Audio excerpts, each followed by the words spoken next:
Nous remercions Seigneur encore pour cet après-midi. Merci pour cette louange et cette adoration, Seigneur, que tu nous as inspiré. Nous allons prier avant de rentrer dans la parole de Dieu. Et prie pour que Dieu puisse te parler. Vous savez, nous allons lire une parole tout à l'heure, notre étude biblique cet après-midi. Et la Bible dit que Dieu ne fait rien sans sa parole.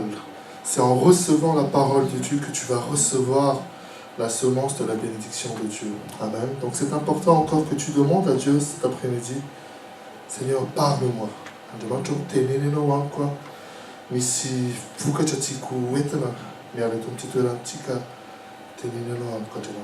Prions ensemble. Alléluia. Seigneur, merci pour toutes choses. Merci parce que tu es un bon Dieu, Seigneur, et nous sommes heureux de pouvoir être encore dans ce temps aujourd'hui où nous sommes à ta rencontre, Seigneur, que ton assemblée encore se constitue pour te louer et pour t'adorer, Seigneur. Et Seigneur, tu aimes aussi nous parler parce que ta parole nous donne la victoire, ta parole nous donne la vie, ta parole nous éclaire sur tes promesses, Seigneur. Ta parole nous fait du bien, elle nous guérit, Seigneur. Et cet après-midi, tu veux nous parler à travers ta parole qui est la vérité. Dispose le cœur de chacun et que nous puissions simplement rentrer dans ta parole, comprendre, Seigneur, combien tu nous aimes et combien est grand le projet que tu prépares pour chacun d'entre nous. Saint-Esprit, agis pleinement dans ce lieu comme tu as déjà commencé d'agir et dispose nos cœurs et que nous puissions garder le bon dépôt de toute parole positive, de toute parole de ta vérité cet après-midi. Au nom de Jésus. Amen. Amen. Le thème que je vais partager avec vous cet après-midi s'affiche à l'écran. Dieu nous rend forts et vient en renfort. Dieu nous rend forts et vient en renfort. Et vous avez ce sous-titre entre parenthèses, savoir s'appuyer sur Dieu. Savoir s'appuyer sur Dieu. Cet après-midi, effectivement, ça a déjà été un peu évoqué dans la louange et l'adoration. Et le monde qui nous entoure en France actuellement avec l'hiver, la neige, le froid. Et plusieurs choses que nous traversons peuvent nous fatiguer, peuvent nous épuiser. Et cet après-midi, ce message qui dit « Dieu nous rend forts et vient en renfort » est un message pour nous encourager encore. Amen. Vous savez que la situation n'est pas facile en France. Il y a beaucoup de choses qui nous troublent. Nous entendons des mauvaises nouvelles par-ci, des choses bizarres par-là. Mais Dieu est un bon Dieu et Dieu veut encore nous rendre forts cet après-midi. Nous avons, certains d'entre vous, peut-être été au courant d'un crime assez odieux à Madagascar cette semaine, où un jeune homme, on lui a arraché son visage par jalousie, par homophobie. On ne sait pas exactement, je ne sais pas exactement les motifs de ce crime, mais à Madagascar, on n'a jamais vécu ça.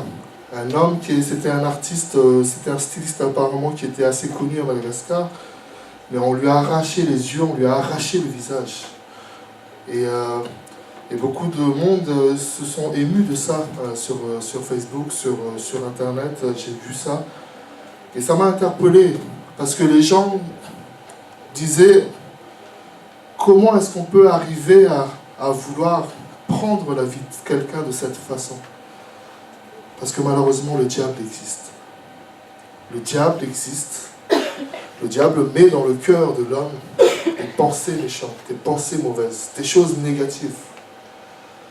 Et heureusement aussi, Dieu existe. Amen. Et Dieu vient nous protéger. Dieu vient en renfort pour nous aider à traverser les étapes de notre vie. Dieu a un projet pour chacun d'entre nous. Et Dieu veut, à travers sa parole, quand nous venons prier comme ça, quand nous venons dans la maison de Dieu, Dieu va nous parler, Dieu va nous encourager. Alléluia. C'est pour ça qu'on va continuer sur le slide, la Bible, cet encouragement. Es-tu fatigué, épuisé? Il faut prier et puiser de nouvelles forces en Dieu. Es-tu fatigué, épuisé? Il faut prier et puiser de nouvelles forces en Dieu. Amen. Voici un nouveau mois et je prie que Dieu renouvelle un nouveau mois intérieur en chacun d'entre nous, plein d'objectifs d'excellence, plein d'espoir et de foi, que Dieu va bénir si nous semons et nous nous engageons. Dieu est ta force. La Bible dit dans Psaume chapitre 28, verset 7, « Dieu l'Éternel est ma force et mon bouclier. En lui mon cœur se confie et je suis secouru. J'ai une grande joie dans le cœur et je le loue par mes chants. » Cet après-midi, j'aimerais te dire que Dieu est ta force. Il y a beaucoup de choses. Nous sommes donc au début du mois de février 2015. Tu as sans doute, j'espère, des objectifs pour cette année 2015. Et parfois, peut-être que tu te dis, peut-être que tu n'as même pas d'objectif, mais tu vis au jour le jour. Mais ce que tu crois au jour le jour, c'est beaucoup de problèmes, beaucoup de défis. Et tu commences à te décourager parce que tu te dis, c'est déjà le deuxième mois de l'année, mais je suis encore plus bas qu'en fin de 2014, par exemple. Peut-être que tu as l'impression que les combats ne font que grandir et se multiplier. Et la Bible nous encourage aujourd'hui que Dieu est notre force. Amen. La Bible dit dans Habakkuk, j'aimerais regarder ça, Habakkuk chapitre 3, verset 19, comme le disait la sœur tout à l'heure dans la louange et dans l'adoration, nous devons prier, nous devons nous attacher à Dieu et nous appuyer sur Dieu. Parce que la Bible dit dans Habakkuk chapitre 3, verset 19,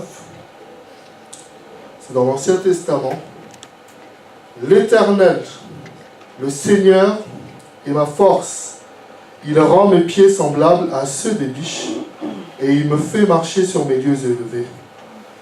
Entre parenthèses, il m'emmène dans mes succès. » Cet après-midi, j'aimerais te dire que un pays d'un an, pas qu'il s'arrive, bah, coucou, tout facté, loin, dit facile, de fou.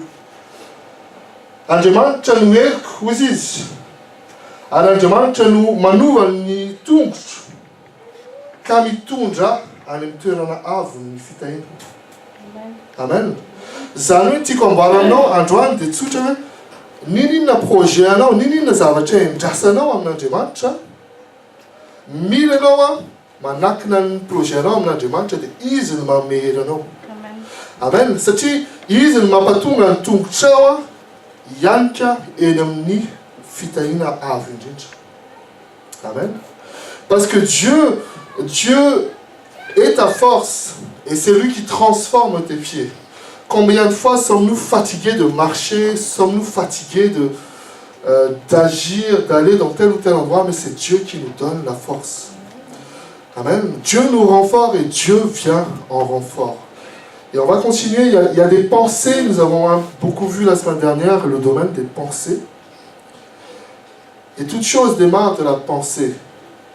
Et le diable sait que s'il peut mettre des mauvaises pensées à toi, des pensées qui t'inquiètent, des pensées qui te font peur, des pensées qui te font abandonner, il a gagné la bataille. Et c'est pour ça que nous luttons cet après-midi, nous étudions la parole de Dieu pour que la pensée de Dieu soit ancrée dans notre cœur. Amen. C'est-à-dire, vous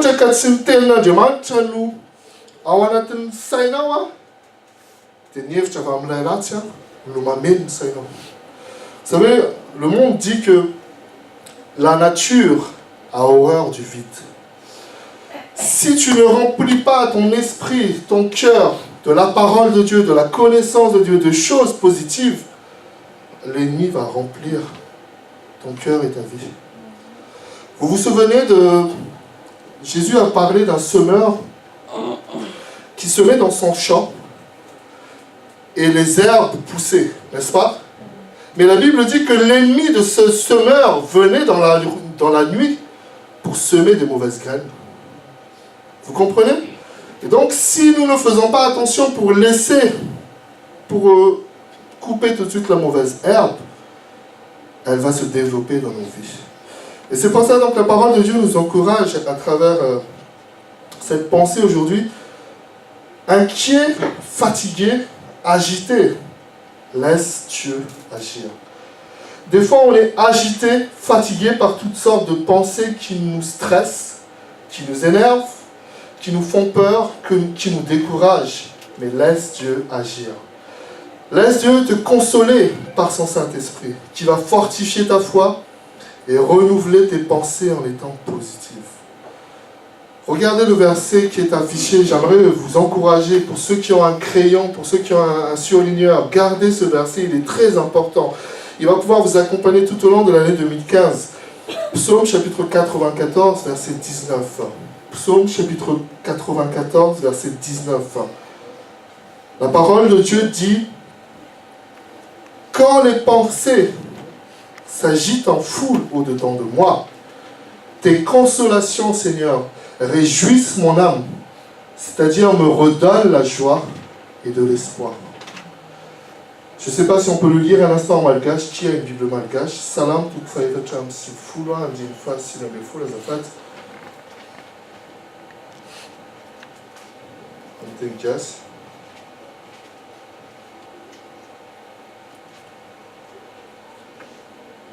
Salam 94. Verset 19, oui.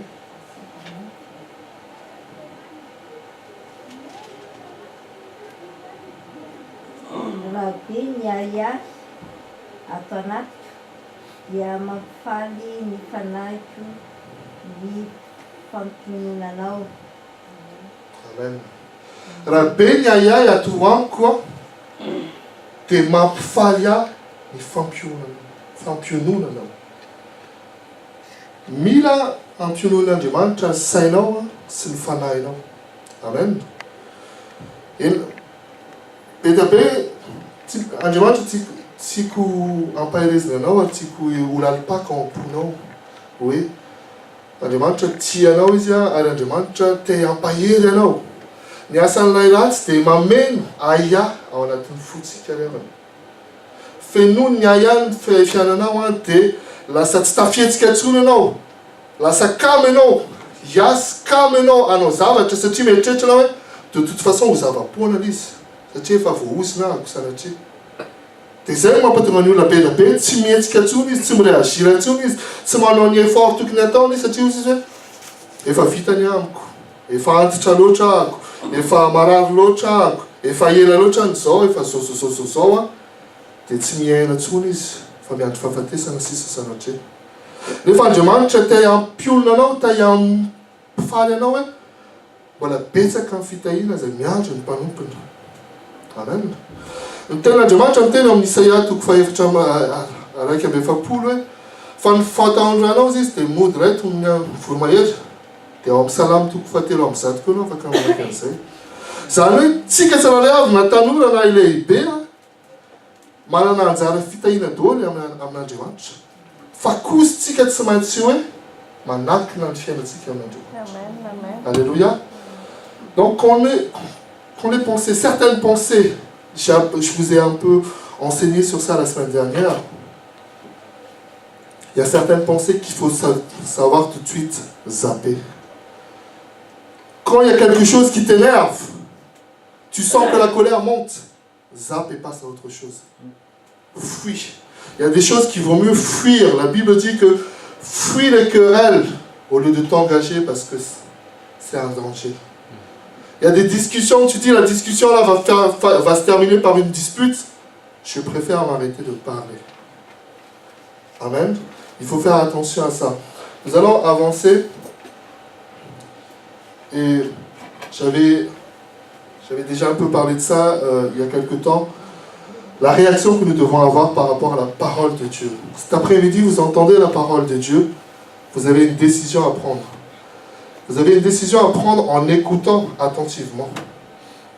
Vous avez une décision à prendre en entendant la parole de Dieu, de dire, c'est juste une parole qui passe. C'est juste un homme qui passe. C'est juste Taïn, c'est quelqu'un que je connais qui parle. Il dit des choses. Ou alors vous dire, Dieu est en train de me parler. Et Dieu veut produire des choses dans ma vie de façon positive. Parce que la Bible dit, Proverbe chapitre 16, verset 20, « Celui qui réfléchit sur les choses trouve le bonheur, et celui qui se confie en l'Éternel est heureux. » Ici, nous venons dans la parole de Dieu, nous venons à la maison de Dieu pour trouver le bonheur. Amen. On n'est pas là ici pour vous dire, vous prendre la tête, on n'est pas là ici pour nous nous dire des choses négatives. Dieu veut ton bonheur. Dieu veut mon bonheur.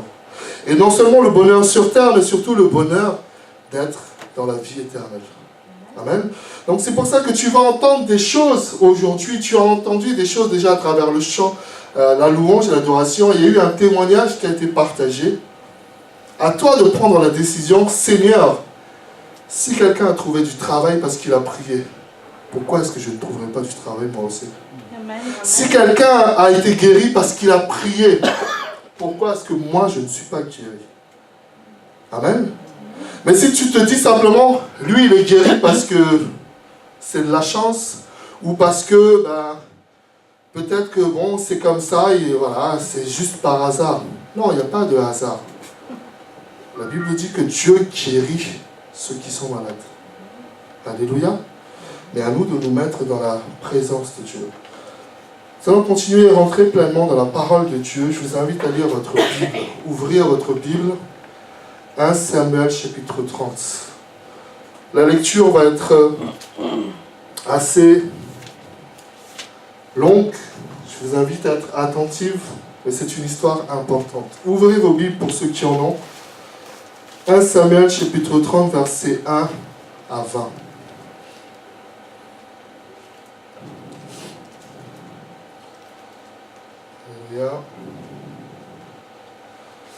Dans l'Ancien Testament, c'est dans l'Ancien Testament, je vous laisse trouver un instant.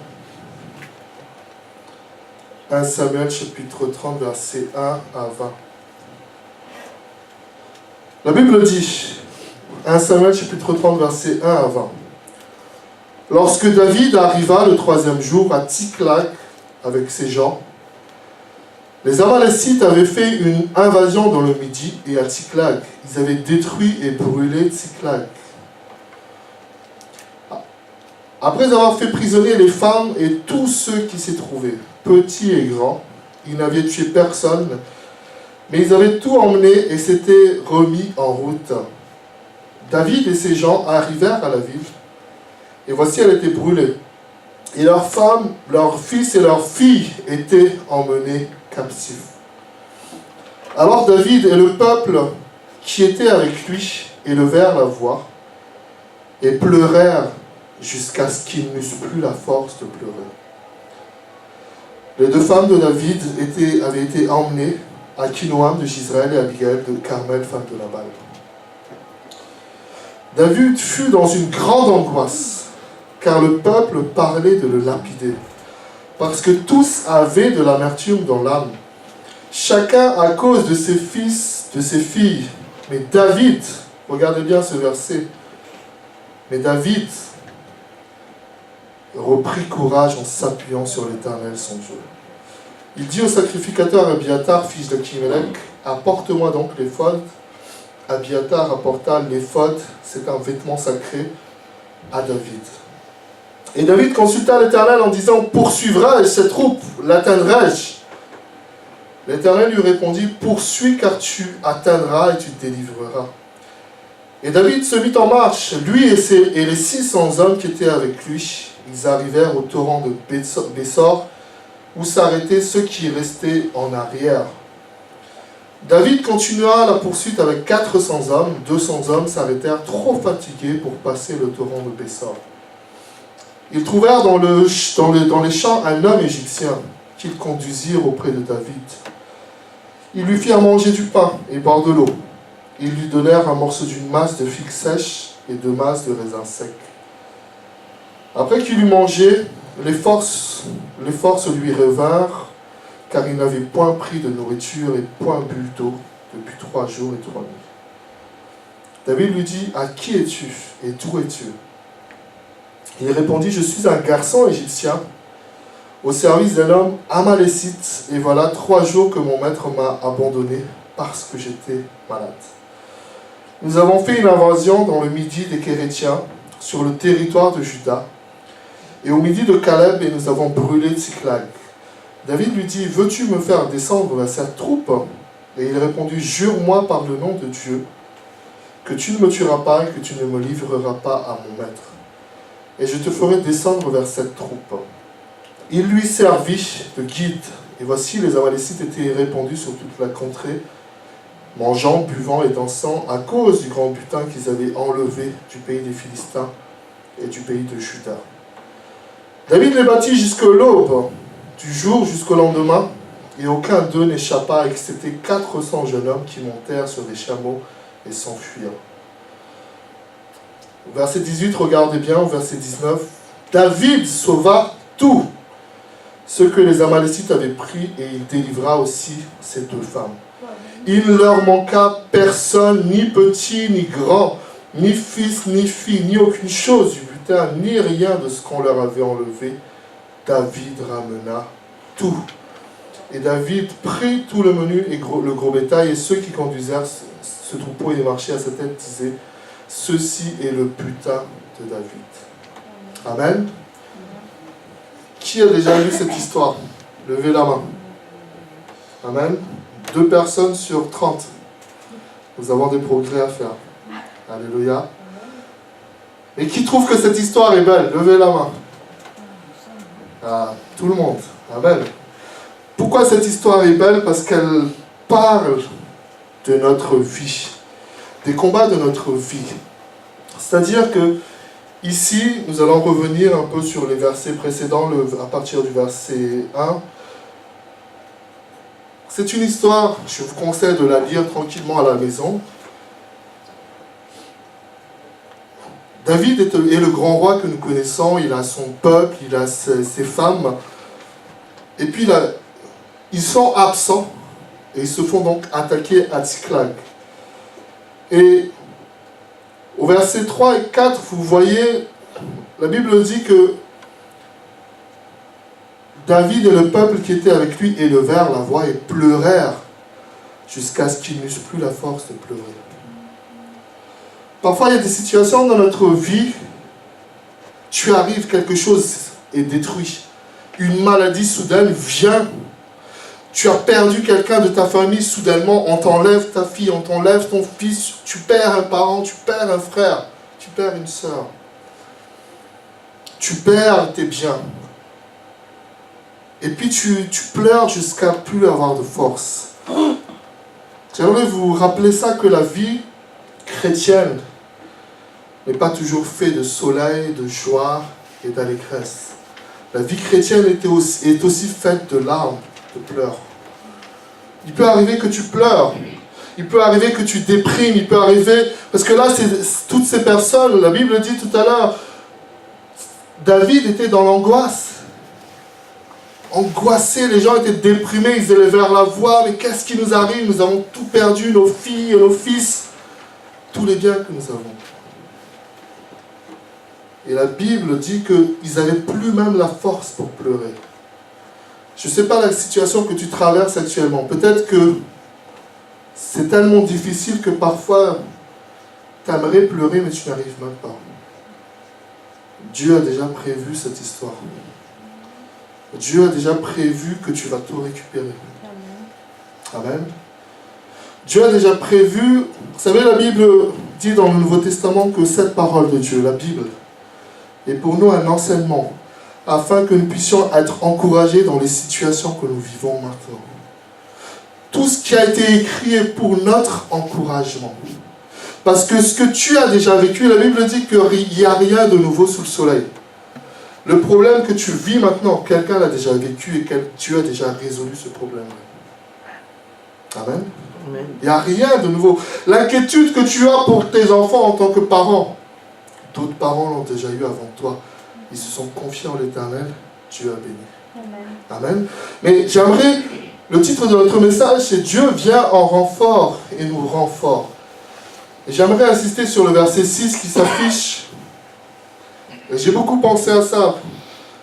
L'image de David, l'image du roi, c'est un peu comme l'image aussi des leaders chrétiens, que ce soit le pasteur, le prêtre ou d'autres personnes qui dirigent. Et la Bible dit ici que David fut dans une grande angoisse, car le peuple parlait de le lapider, parce que tous avaient de l'amertume dans l'âme.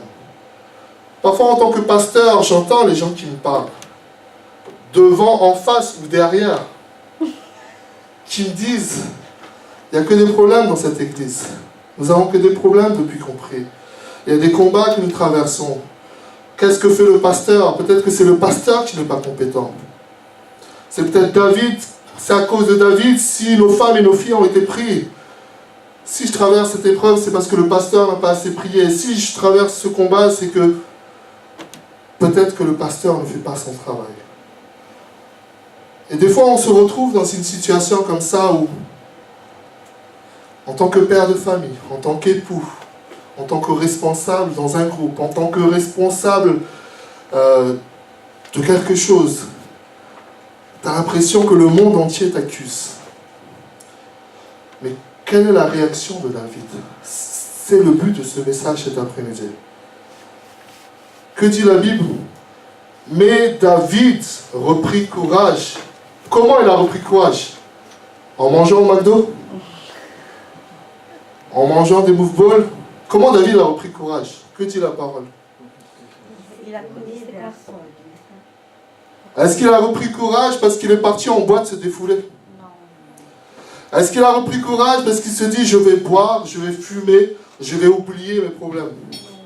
Est-ce qu'il a repris courage parce qu'il a téléphoné et dit tu sais qu'un tel a un problème? Vous savez, des fois on appelle les autres, on a un problème. Et on aime raconter le problème des autres pour qu'on se dise je ne suis pas le seul à avoir le problème. Non, la Bible ne dit pas ça. La Bible dit que David reprit courage en s'appuyant sur l'Éternel son Dieu. Et il fait quelque chose. Il dit, apporte-moi donc l'éphod. L'éphod, c'est un vêtement religieux, c'est un vêtement sacré que l'on porte parce qu'on veut se consacrer à Dieu. Parce que là, il y a quelque chose de sérieux. Ce n'est plus la petite prière de 5 minutes, c'est apportez-moi l'éphod. Là, on arrête même de sortir la Bible du téléphone. On se dit, non, il faut que je lise sur le papier. Est-ce que peut-être que le téléphone, c'est une mauvaise version? Est-ce que c'est dans la Bible? Il y a des situations tellement sérieuses où Dieu va te pousser à prendre l'éphod, à prendre l'effort de dire, Seigneur, je ne peux plus me contenter de prier dans le sommeil. Merci Seigneur, Dieu nous a bénis. Et tu dors, et tu ronfles. Non, des fois, Dieu te pousse à faire un jeûne. Des fois, Dieu te pousse à veiller. Des fois, Dieu te pousse à lire la Bible sérieusement. Parce que sinon, tu ne peux pas atteindre la victoire. Tu ne peux pas retrouver le courage. Et là, regardez la suite au verset 8. La Bible dit, et David consulta l'Éternel en disant, poursuivrai-je cette troupe, l'atteindrai-je? Et regardez ce qui est intéressant, c'est que Dieu lui parle. La Bible dit, l'Éternel lui répondit, poursuis car tu atteindras et tu délivreras. Amen. David a repris courage. Et la solution est venue par quoi? Par une parole que tu as donnée. Amen. Parce qu'il n'y a pas de victoire si Dieu n'a pas parlé. Je vous ai enseigné au mois de janvier, croire sur parole. J'avais cité Luc chapitre 5 sur la pêche miraculeuse. Quand Jésus a dit à Pierre, va dans les eaux profondes parce qu'il y a des poissons, c'est qu'au même moment qu'il parlait, les poissons se rassemblaient dans ce coin-là. Alors que toute la nuit, la Bible dit que toute la nuit, Pierre avait péché. Mais il n'a rien obtenu. Mais c'est la parole de Dieu qui a créé, qui a fait un mouvement d'eau pour ramener les poissons dans le coin que Jésus a indiqué.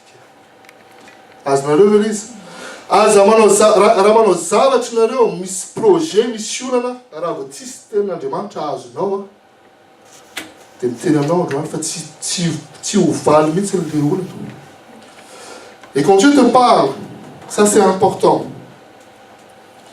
Des fois, ce qui intéresse Dieu, ce n'est pas ton problème actuel. C'est peut-être ton problème passé. C'est peut-être ton caractère qui veut toucher.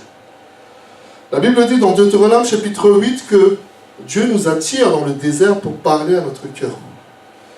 Et tu traverses un désert, un combat financier, un combat contre la maladie, un combat administratif ou quoi que ce soit. Et toi tu pries, Seigneur, je suis malade, donne-moi la guérison. Tu as l'impression que Dieu ne t'écoute pas. Mais d'abord Dieu te parle et te dit, tu veux la guérison, mais est-ce que tu prends soin de ta santé? Est-ce que tu es négligent? Est-ce que tu prends soin de ta santé? Est-ce que tu veux une solution financière, mais quand tu as de l'argent, est-ce que tu le gères bien? Etc., etc. Et une fois que Dieu t'a parlé, et que tu acceptes la parole de Dieu, Dieu te permet d'obtenir les choses. Amen. Et Dieu dit donc à David, comme nous avons lu, poursuis, car tu vas atteindre. Nous allons continuer avec cette pensée.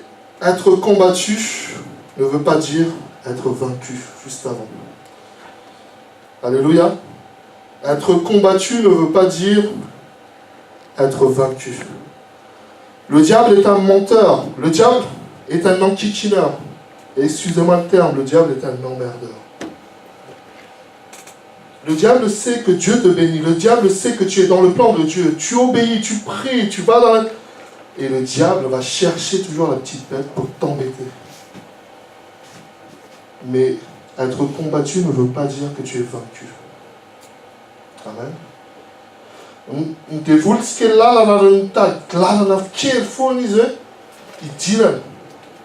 Mais traverser un combat, un temps difficile ne fait pas de toi un perdant, mais lui te donne au contraire l'occasion de devenir un gagnant par la grâce de Dieu. Alléluia. Dieu renfort et vient en renfort pour aider ses enfants et ceux qui l'invoquent par la prière. Exode 14, 14, vous connaissez déjà ce verset. L'Éternel combattra pour vous et vous garderez le silence. Et j'aime ce verset qui vient. Je partage beaucoup de versets. Il y a certains que chacun retient un verset ou un autre.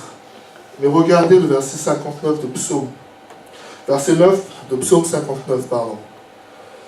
La Bible dit, quelle que soit leur force, c'est en toi que j'espère, car Dieu est mon refuge, ma protection. Nini la les biazes, les problèmes, non? Andiment tu pourrais les bélaves, tu fous. Amen.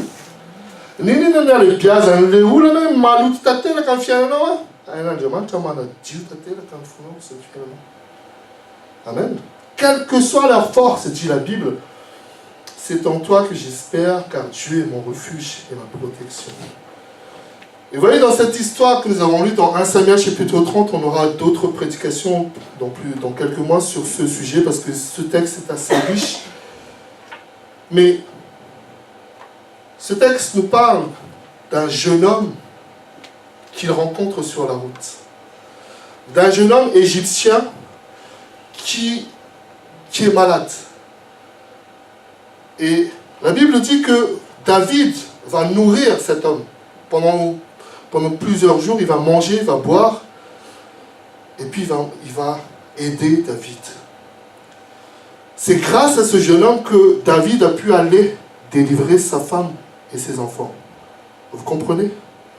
Ce que je veux dire, c'est que tu es déjà dans les problèmes. Tu es déjà angoissé. Tu es déjà déprimé parce que tu as tout perdu.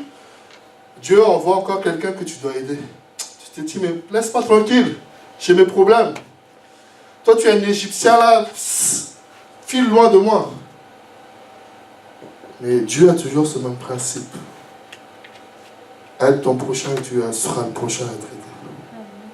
Il fallait nourrir ce jeune homme. Lui donner à manger. Parce que la Bible dit que ce jeune homme, son maître l'a rejeté parce qu'il était malade.